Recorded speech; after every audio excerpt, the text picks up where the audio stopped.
নমস্কার এবং happy new year. আজকে 2026-এর প্রথম দিন, 1 তারিখ, 1 জানুয়ারি। তো আগে ইন্ট্রোডাকশন দিয়ে নেই। আমি রোদসী। 2025-26 শিক্ষাবর্ষে মেডিকেল ভর্তি পরীক্ষায় উত্তীর্ণ হয়ে স্যার সলিমুল্লাহ মেডিকেল কলেজে ভর্তির সুযোগ পেয়েছি। আমি চান্স পাওয়ার পরে আমার ইনস্টাগ্রাম, ফেসবুক বা হোয়াটসঅ্যাপে অনেক স্টুডেন্টস আমাকে রিচ আউট করেছে 2026 এবং 2027 ব্যাচ যারা। এবং আমি যেটা দেখলাম যে তারা মোটামুটি সবাই তাদের অ্যাডমিশন বা এইচএসসি নিয়ে বেশ উদ্বিগ্ন তো সেখান থেকে আমি ভাবলাম যে যদি আমি একটা লার্জ অ্যামাউন্ট অফ পিপলকে হেল্প করতে পারি, সেই চিন্তা থেকেই আমার এই ছোট্ট প্রচেষ্টা। আসলে কমার্শিয়াল কিছু না, এখানে আমি জাস্ট তোমাদের হেল্প করতে চাই, এতটুকুই। তো আমার আজকের ভিডিওটা মূলত 2026 ব্যাচদের নিয়ে, যেহেতু ওদের টেস্ট পরীক্ষা আসছে সামনে, তো আমার এই ভিডিওটা বেসিক্যালি ওদের টেস্ট পরীক্ষার বেস। ওকে, তো আমি ফার্স্টে যেটা বলবো সেটা হচ্ছে যেহেতু 26-এর যারা স্টুডেন্ট তাদের এইচএসসিও এই বছর এবং আশা করা যাচ্ছে যে অ্যাডমিশনও এই বছরই হয়ে যাবে। তো যেহেতু সামনে টেস্ট পরীক্ষা আছে, এই জন্য আমি এইচএসসি বা অ্যাডমিশনে আজকে কোনো কথা বলবো না, এবং আমি তোমাদেরকেও বলবো যে আপাতত এই ব্যাপারটা মাথা থেকে ঝেড়ে ফেলো। টেস্ট পরীক্ষা তোমার একদম নকিং অ্যাট দ্য ডোর, তো তোমাকে এটাতে ফোকাস করতে হবে এখন আপাতত। আর তোমার আমি জানি যে অনেকের হয়তো অনেক জায়গায় গ্যাপ থেকে গেছে, কারো হয়তো সিলেবাস কিছুই হয় নাই, কারো 40% হয়েছে, কারো 60% হয়েছে। তো এটা নিয়ে আমরা টেস্ট পরীক্ষার পরে আলোচনা করব, এবং আমি আশা করছি যে তোমাদেরকে আমি একটা স্ট্র্যাটেজি বা অ্যাপ্রোচ বলবো তোমাদের ক্যাটাগরির উপর ডিপেন্ড করে। মানে আমি আলাদা আলাদা করে স্পেসিফিক ভিডিও তৈরি করার ইচ্ছা আছে আমার, যে যাতে তোমাদের ক্যাটাগরি অনুযায়ী তোমরা হেল্প পেতে পারো, যে তোমার যতটুকু সিলেবাস কমপ্লিট হয়েছে তার উপর নির্ভর করে তুমি একটা স্ট্র্যাটেজি বা একটা অ্যাপ্রোচ পেয়ে যাবে। আশা করছি আমি এটা। তো এখন আমি যেটা বলবো সেটা হচ্ছে তোমাদের টেস্ট পরীক্ষা, 26-এর টেস্ট পরীক্ষা। আমি যতদূর জানি যে বেশিরভাগ কলেজেই জানুয়ারির ফার্স্ট উইক থেকে টেস্ট পরীক্ষা শুরু হচ্ছে, কারো 5 তারিখ, কারো 7 তারিখ, এরকম, বা আগে পিছিয়ে হতে পারে। তো আমি এই ভিডিওটা বানাচ্ছি হচ্ছে জানুয়ারির 1 তারিখে। তো আমি আশা করছি যে তোমাদের সবার হাতে মিনিমাম 3 দিন টাইম আছে, ঠিক আছে? আমি এই অ্যাপ্রক্সিমেট একটা ধারণা নিয়ে আমি আজকের ভিডিওটা বানাচ্ছি। সো আমি প্রথমে যেটা বলবো, 26-এর টেস্ট পরীক্ষা নিয়ে যেহেতু তোমার হাতে 3 দিন আছে, এখানে আমার আসলে 3টা ক্যাটাগরির স্টুডেন্টকে আমি পাবো। প্রথম ক্যাটাগরি, আচ্ছা তার আগে একটা কথা বলে নিই, তোমাকে টেস্ট পরীক্ষায় জিপিএ 5 পেতে হবে এরকম কোনো ব্যাপার আসলে নাই। আমি নিজেও টেস্ট পরীক্ষায় জিপিএ 5 পাইনি। তো আমি যেটা বলবো যে যারা এখন অনেক টেনশনে আছো যে আমার তো টেস্টে প্লাস হবে না, এ প্লাস হবে না, জিপিএ 5 হবে না, এটা নিয়ে আসলে প্যারা খাওয়ার কিছু নাই, প্যানিক করারও কিছু নাই। কারণ তোমার টেস্ট পরীক্ষার পরে, তোমার এইচএসসির আগে অ্যাপ্রক্সিমেটলি তোমার হাতে 5 মাস টাইম তুমি পাচ্ছ। তোমার 5 মাস টাইম আছে, কিন্তু 5 মাসে অনেক কিছু করা যায়, এবং আমি আছি তোমাদের সাথে। তো এখন আমি যেটা বলবো যে যারা পাশ করা নিয়ে চিন্তা করতেছো, তোমার টেস্ট পরীক্ষার জন্য আসলে পাশ করাটাই ইম্পর্টেন্ট, আমি যেটা মনে করি। তো আমি যেটা বলবো যে এই 3 দিনে তোমার যেই সাবজেক্টগুলো পাশ করা নিয়ে তুমি টেনশনে আছো বা কনফিউজ, যেটাতে আমার হয়তো পাস হবে না, আমি বলবো যে এই সাবজেক্টগুলোতে ফোকাস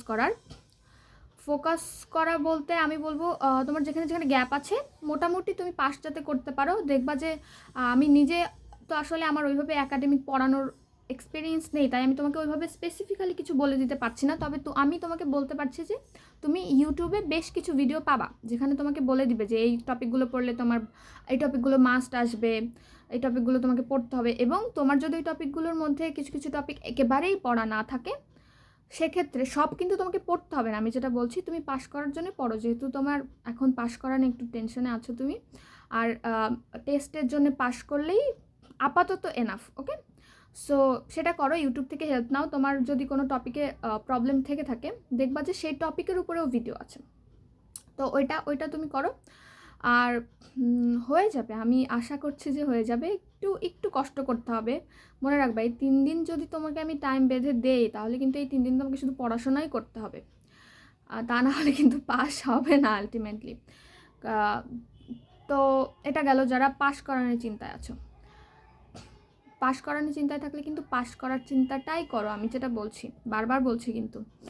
আর সেকেন্ড সেটা হচ্ছে যারা প্লাস পাওয়ানোর চিন্তায় আছো, হয়তো তোমার 60-70% সিলেবাস কমপ্লিট হয়েছে, বাট তুমি এখন চিন্তা করতেছো যে আমার কি প্লাস হবে কি হবে না। তো এখানে দুটো কথা বলে রাখি, যদি তোমার এরকম হয়ে থাকে যে ওই 60-70% সিলেবাস তোমার খুব ভালোভাবে শেষ হয়েছে একদম পারফেক্টলি, তাহলে আমি বলবো তুমি প্লাস পাওয়ার জন্য আর 10% যতটুকু পড়াশোনা তোমার করার দরকার তুমি করো। কিছু সহজ টপিক খুঁজে বের করো যেগুলো তুমি পারো না, সহজ বলতে কিছু শর্ট টপিক যেগুলো আসবে বাট তোমার হয়তো ওখানে দুর্বলতা আছে, সেগুলো তুমি এক্স্যাক্টলি সেম ওয়েতে, যেটা আমি একটু আগে বলে আসছি যে ইউটিউব থেকে হেল্প নিয়ে, বা যদি তোমার টিচারের এখন যদি টিচার অ্যাভেলেবেল থাকে সেক্ষেত্রে তুমি টিচারের কাছ থেকে হেল্প নিতে পারো। আর যদি এরকম হয় যে তোমার যে 60-70% আলটিমেটলি কমপ্লিট আছে সেটা তোমার রিভিশনের দরকার আছে, তোমার আসলে ওখান থেকে বেশি কিছু মনে নাই, তুমি ওখান থেকে আউটপুট দিয়ে আসতে পারবে না, তাহলে আমি বলবো তুমি প্লাসের চিন্তা না করে বাকি 10% ছেড়ে দাও এবং ওই 60-70%ই ফোকাস করো। ওকে, ওটা ইম্পর্টেন্ট। তাহলে দেখা যাবে হয়তো কিছু কিছু সাবজেক্টে বা তুমি প্লাস পেয়ে যাবা, আমি আশা করছি যেটা।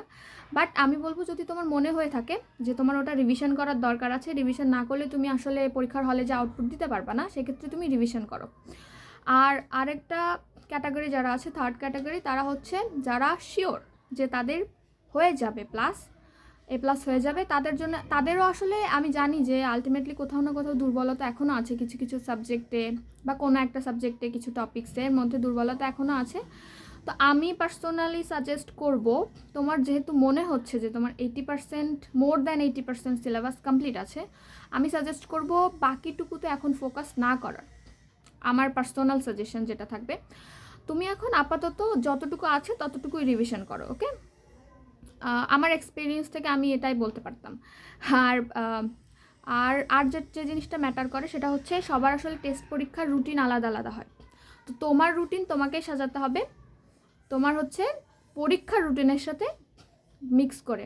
মানে এরকম হতে পারে যে তোমার কোনো পরীক্ষার আগে হয়তো 3 দিন ছুটি আছে, ওই সাবজেক্টটা তুমি ভালো পারো, তাহলে আমি বলবো এখন ওই সাবজেক্টটা পড়ার দরকার নেই। আবার এমন হতে পারে যে কোনো সাবজেক্টের আগে হয়তো তোমার 1 দিন ছুটি আছে, ওটাতে তোমার একটু ঝামেলা আছে, ওটা তুমি আগে পড়ে রাখো।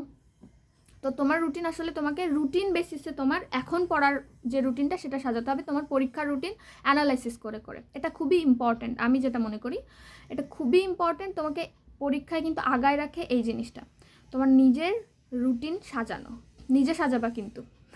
ওকে, সো এই ছিল আজকের মতো। তোমাদের যদি স্পেসিফিক কোনো রকম কোনো জিজ্ঞাসা থাকে তোমরা করতে পারো।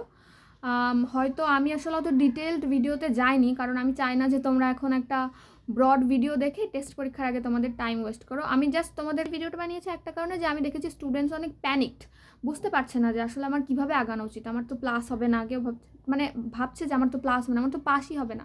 তো আমি সেই জন্যে তোমাকে বেসিক্যালি একটা ওয়ে দেখানোর জন্য এই ভিডিওটা তৈরি করেছিলাম, যাতে তুমি বুঝতে পারো যে তোমার আসলে এখন কী করা উচিত। আর যদি কিভাবে করা উচিত, আমি যদিও বলেছি যে ইউটিউবে অনেক ভিডিওস আছে, অনেক প্ল্যাটফর্ম আছে, সেখান থেকে তুমি হেল্প নিতে পারো। আর টিচার যদি অ্যাভেলেবেল থাকে এখন তোমার, তাহলে তুমি টিচারের কাছ থেকে অবশ্যই হেল্প নিবা। বাট তোমাকে অনেক বেশি পরিশ্রম করতে হবে, এই কটা দিন অবশ্যই পরিশ্রম করতে হবে। আর বাকি যে জার্নিটা সেটা আমরা টেস্ট পরীক্ষার পরে আসলে চিন্তাভাবনা করব।